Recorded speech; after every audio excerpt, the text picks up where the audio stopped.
Então o professor, ele deve ter sempre essa vontade, esse desejo, essa chama ardendo o tempo todo. É esse fogo queimando dentro dele, com o desejo de ver a obra de Deus sendo feita e com bons resultados. Glória a Deus. Então, professores, despertem para isso, comecem a orar bastante, ore línguas todo dia, amanheça aí bem de madrugadinha, ore línguas todo dia, vai orando, você vai sendo edificado, fortalecido espiritualmente e procure evangelizar, ganhar almas, procure fazer uma classe fora da igreja, na casa de umas pessoas que não são crentes, na casa dos que estão afastados da igreja. Procure fazer alguma coisa, ser útil realmente à obra de Deus, não apenas repetindo o que está na lição aí na revista, mas procurando aprender cada dia mais e buscando revelações do próprio Deus. A conclusão aí diz assim: é preciso desfazer a ideia propagada ao longo das décadas acerca do preparo intelectual do crente. Não é verdade que necessariamente ele esfriará na fé se estudar. Se fosse assim, Paulo seria o mais frio dos apóstolos do Novo Testamento, pois não havia obreiro mais bem preparado que ele. Este, no entanto, soube conjugar preparo intelectual e poder do alto. É disso que as nossas igrejas precisam. Homens cheios do Espírito Santo, mas do mesmo modo, com a mente iluminada para responder com mansidão e temor à razão da nossa esperança. Então, sigamos aí o exemplo de Paulo, que ao mesmo tempo era uma pessoa muito estudada, muito versada, uma pessoa que tinha um preparo intelectual muito grande, estudou aos pés de Gamaliel, e uma pessoa que soube pegar aquilo que ele estudou e que era apenas uma religião, ele soube pegar isso e buscar em Deus a revelação de tudo isso para que ele pudesse compreender as Escrituras da maneira de Deus e não dos seus mestres, não da maneira dos homens. Então, é importante ler a Bíblia, estudar muito a Bíblia, mas também é importante você procurar em bons livros algumas coisas que você talvez demore muitos anos para saber e que já está escrito nesses livros. Então Deus vai revelando aquilo que vai dando às pessoas e eles vão escrevendo isso que Deus vai dando. E aí você lendo isso vai te poupar muito tempo de buscar isso diretamente de Deus. Vai demorar você descobrir o que já está escrito ali naquele livro. Então busque conhecimento, busque estudar a palavra de Deus, não só na Bíblia, mas também em bons livros. E saiba sempre, todo peixe tem espinho.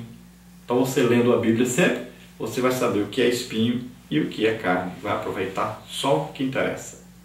Vamos orar agora. Se você deseja nos convidar para estarmos aí na sua igreja, lembre-se, nós não cobramos nada e também não gastamos com hotel, não se preocupe, nós ficamos na casa aí pastoral ou na casa de um dos irmãos. Então convide-nos, estaremos aí com todo prazer ajudando a igreja aí onde você está. Vamos orar agora. Se você que está nos ouvindo quer aceitar Jesus como Senhor e Salvador da sua vida, quer começar uma vida nova com Deus agora, entregar sua vida para Deus, é a sua oportunidade. Vamos orar agora. Você receberá o perdão por todos os seus pecados. O seu nome será escrito no livro da vida, lá no céu.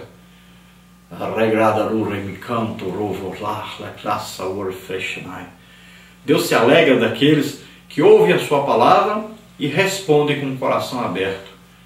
Em nome de Jesus, receba agora a sua salvação. Você que é mestre, você que é professor, você que quer, que deseja ser realmente o mestre, ore agora, entregue sua vida realmente a Deus e se disponha para ser um instrumento de Deus. Vamos orar. Pai querido, em nome de Jesus, abençoa, Senhor, aqueles que se chegam a Ti agora. Escreve seus nomes no livro da vida, Senhor. Perdoa os seus pecados. Ó Pai querido, em nome de Jesus, aqueles que se chegam a Ti desejosos com o ministério de mestre, capacita-os, Senhor, ajuda-os, ó Deus. Em nome de Jesus te pedimos. Vem, Senhor, transformando essas vidas, vem alegrando essas vidas com a Tua presença, fazendo com que cada um deles sejam, Senhor, instrumentos em Suas mãos, Senhor, que sejam instrumentos de poder, de alegria, de ensino, de revelação da Tua palavra. Ah, Senhor, o Deus que se alegra, Senhor, que está satisfeito quando alguém abre o coração. Ó Pai querido, em nome de Jesus, aproveita esses corações abertos, Senhor. Entra, Senhor, fazendo maravilhas, usando poderosamente essas vidas, no ensino da Tua palavra. Nós te agradecemos em nome de Jesus. Amém. Glória a Deus. Vamos agora então ao nosso questionário. Então você responde conforme a revista da CPAD do segundo trimestre de 2014 para jovens e adultos. O tema do nosso trimestre é dons espirituais e ministeriais, servindo a Deus e aos homens com poder extraordinário. Você completa os espaços vazios e marque com V as respostas verdadeiras e com F as falsas. Esse questionário está nas nossas lições aí no nosso site, todas as quintas-feiras à noite, com as perguntas verdadeiras e perguntas falsas, e também com as frases para serem completadas. Aqui nos vídeos nós trazemos só as respostas verdadeiras e as frases completadas já. Então, dentro do texto áureo, a primeira pergunta é para completar.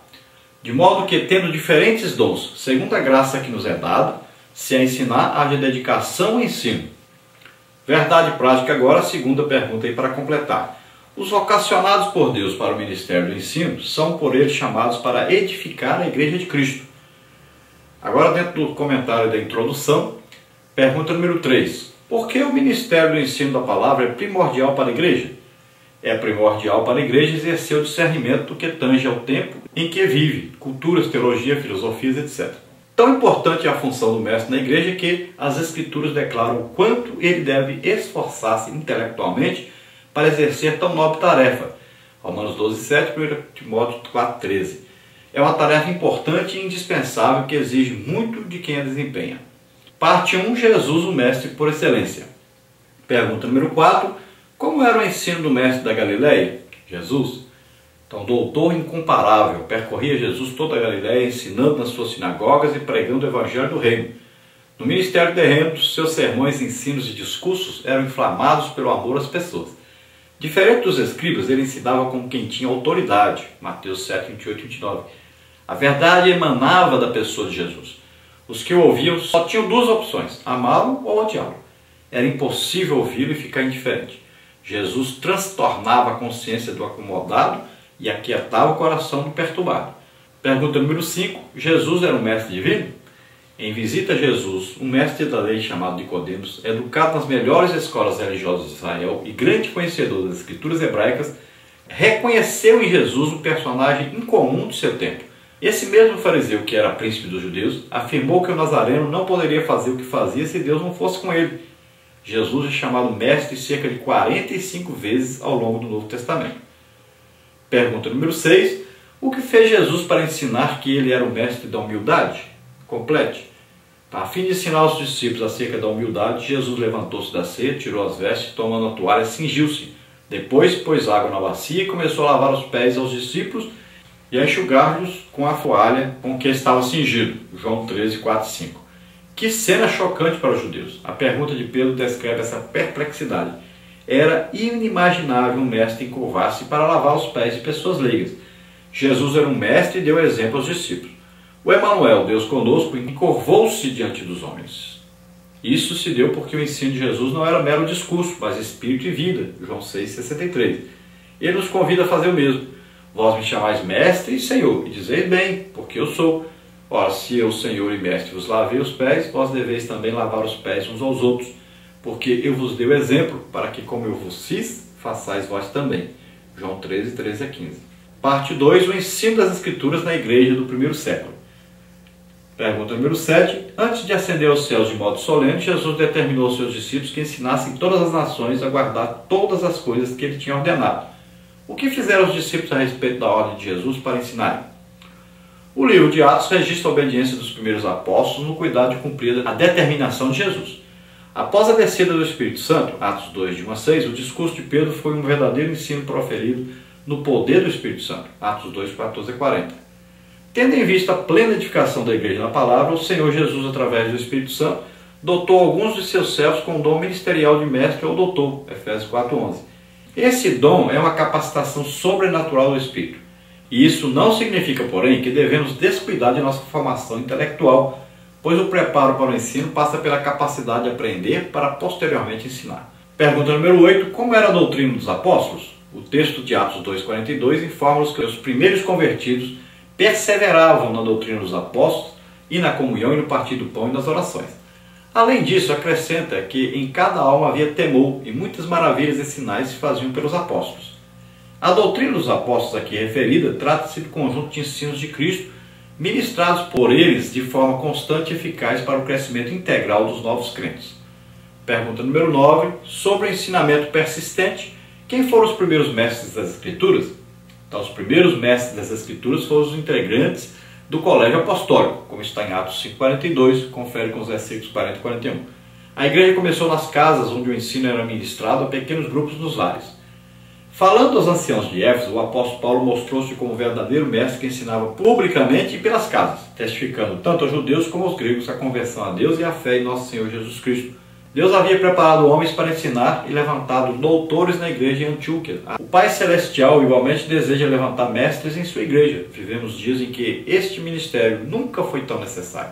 Parte 3, a importância do dom ministerial de mestre. Pergunta número 10. O que é urgente e necessário para que o ministério de ensino seja eficaz na igreja? Então é preciso haver pessoas vocacionadas. Não são todas que reúnem informações exegéticas, históricas e literárias da Bíblia, aplicando-as como é necessário. Deus concedeu à sua igreja mestres e é preciso que ela invista neles também.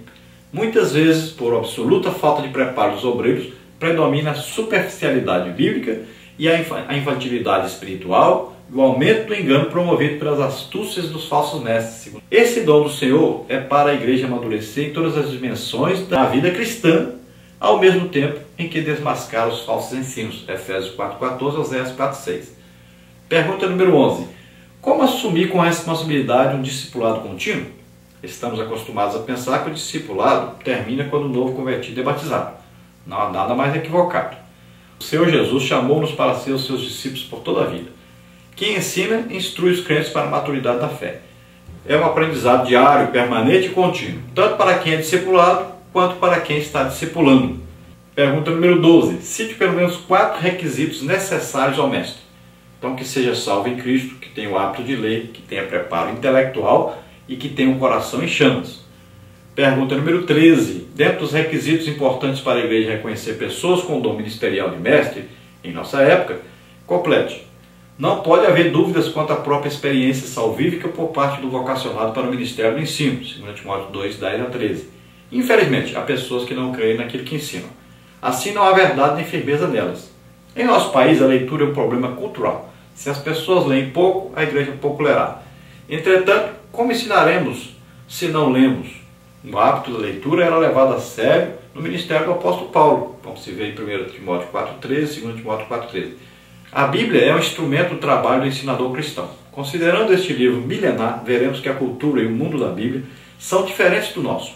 Por isso, o mestre deve compreender o mundo da Bíblia, suas questões culturais, linguísticas, exegéticas, etc., para não fazer apelações fantasiosas, apresentando-as como exposição da palavra de Deus. Martin Lloyd Jones dizia que a verdadeira pregação era teologia em fogo. É vontade de Deus que o vocacionado ao ensino utilize os avanços das ciências bíblicas para pregar a palavra de Deus na força do Espírito Santo. Precisamos alcançar as mentes e os corações dos nossos dias, e isso apenas será possível quando tivermos obreiros com uma mente bem preparada e conectada a um coração em chamas e apaixonado por Jesus. Atos 3, 12 a 26. Conclusão agora, pergunta número 14. Para completar, é preciso desfazer a ideia propagada ao longo de décadas acerca do preparo intelectual do crente. Não é verdade que necessariamente ele esfriará na fé se estudar. Se fosse assim, Paulo seria o mais frio dos apóstolos do Novo Testamento, pois não havia obreiro mais bem preparado que ele. Atos 17, 15 a 34, Tito 1, 12. Este, no entanto, soube conjugar preparo intelectual e poder do alto. É disso que as nossas igrejas precisam. Homens cheios do Espírito Santo, mas do mesmo modo com a mente iluminada para responder com mansidão e temor, razão da nossa esperança. 1 Pedro 3,15. Glória a Deus. Aleluia.